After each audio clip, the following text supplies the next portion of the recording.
કામળીના ચઢાવાના પૈસા ગુરુ વૈયાવચમાં કેમ જાય નહીં? આ વિવાદાસ્પદ પ્રશ્ન છે.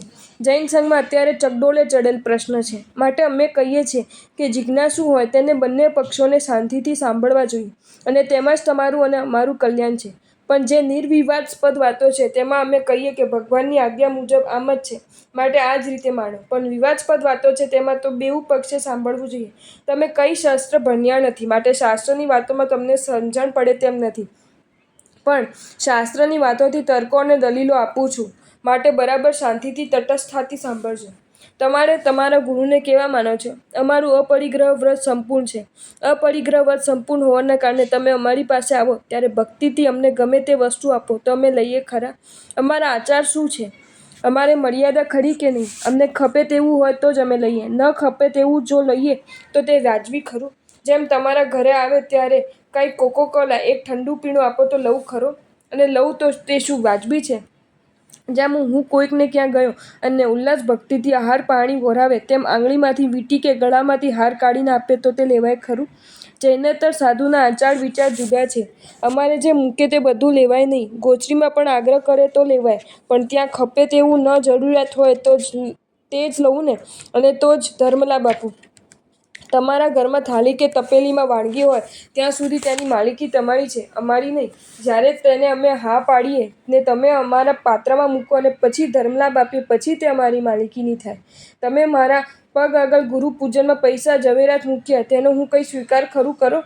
અને તેના હું જ્યારે સ્વીકાર કરતો નથી તો પછી મારી માલિકીનું કહેવાય નહીં, અને તમે મને અર્પણ કર્યું માટે તમારી માલિકીનું પણ કહેવાય નહીં.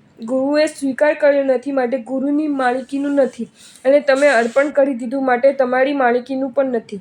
તો પછી હવે તે વસ્તુ જાય ક્યાં? ઊંચા ક્ષેત્રમાં જ જાય, માટે તે દ્રવ્યમાં જ જાય. તમે કાલથી અમારા પગ આગળ જે પણ મૂકશો તે બધું જો અમે સ્વીકારતા થઈશું તો પછી અમારા વ્રતો ભાંગીને ભૂક્કા થઈ જશે. પછીથી તો ખાલી કપડાને હાથમાં ઓઘો જ રહેશે. હવે જો ગુરુ વૈયાવચમાં જાય તો તે હમણે જ ઉપયોગમાં આવવાનું, માટે તેને મેં સ્વીકાર્યું જ કહેવાય. જેમ અન્ય સંતોના પગમાં મૂકો તે બધું જ તેઓ સ્વીકારે છે, જે દક્ષિણા કહેવાય છે, તેમ તેમની જેમ જો અમે સ્વીકારતા થઈશું તો પછી સાધુ બાવાની કેટેગરીમાં જ ગણાઈશું. માટે તમારે અમને જો સાધુ રાખવા હોય તો બહુ જ પ્રમાણિકતાથી, તટસ્થતાથી બેઉ પક્ષે સાંભળીને વિચારી નિર્ણય કરજો. પણ અત્યારે સંઘમાં પરિસ્થિતિ ત્યાં સુધી પહોંચી છે કે સાચી વાત સાંભળવા જેટલી પણ લાયકાત રાખી નથી. જો આ કેટેગરી એ પહોંચી જશે તો તમારું આત્મકલ્યાણ કરશો કઈ રીતે? અમારે કોઈને ખોટા કહેવા નથી, ઉતરતા કે હલકા ચિતરવા નથી. અમે તેની નિંદા પણ કરતા નથી, પણ તટસ્થતાથી પ્રમાણિકતાથી વિચારવાનું છે. સત્યને માપવાનું ધોરણ કાંઈ વ્યક્તિ નથી, પણ સત્યને માપવાનું ધોરણ તો તત્વ છે. માટે તટસ્થતાથી બેઉ પક્ષે સાંભળીને વિચારવાનું છે. તેથી જ ગુરુ પૂજન કે કામળીના ચઢાવાના પૈસા અમને ખપે નહીં, તેથી તે વૈયાવચમાં જાય નહીં. પહેલાં શેમાં વપરાયાના દાખલા છે? જીર્ણોદ્ધાર આદિમાં વપરાયાના ઘણા જ દાખલા છે.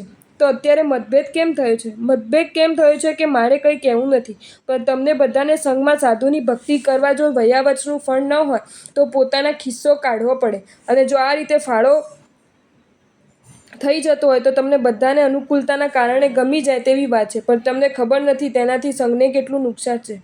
ઘણા તેમાં પોલિટિક્સ કાવા દાવા રમે છે. જે પોલિટિક્સ રમતું હશે તેને તો ઘોર પાપ બંધાશે, પણ જે તટસ્થતાથી વિચક્ષણતાથી વિચાર કરશે તેને તો લાગ્યા વગર નહીં રહે કે આ ઊંચા ક્ષેત્રમાં જાય. અને જે પ્રામાણિકતાથી વિચાર નહીં કરે તેને તો સાધુ સંસ્થાની શિથિલાચારિતાને પોષ્યાને દોષ લાગશે.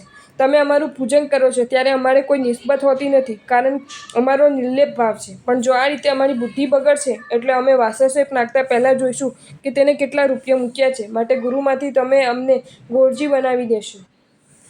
જો તમને આ વિડીયો ગમ્યો હોય તો આ વિડીયોને લાઇક કરો અને શેર કરો, અને આવા જ નવા વિડીયો જોવા માટે જૈન ફેક્ટ્સ એન્ડ સ્ટોરીઝની ચેનલને સબસ્ક્રાઈબ કરો. ધન્યવાદ.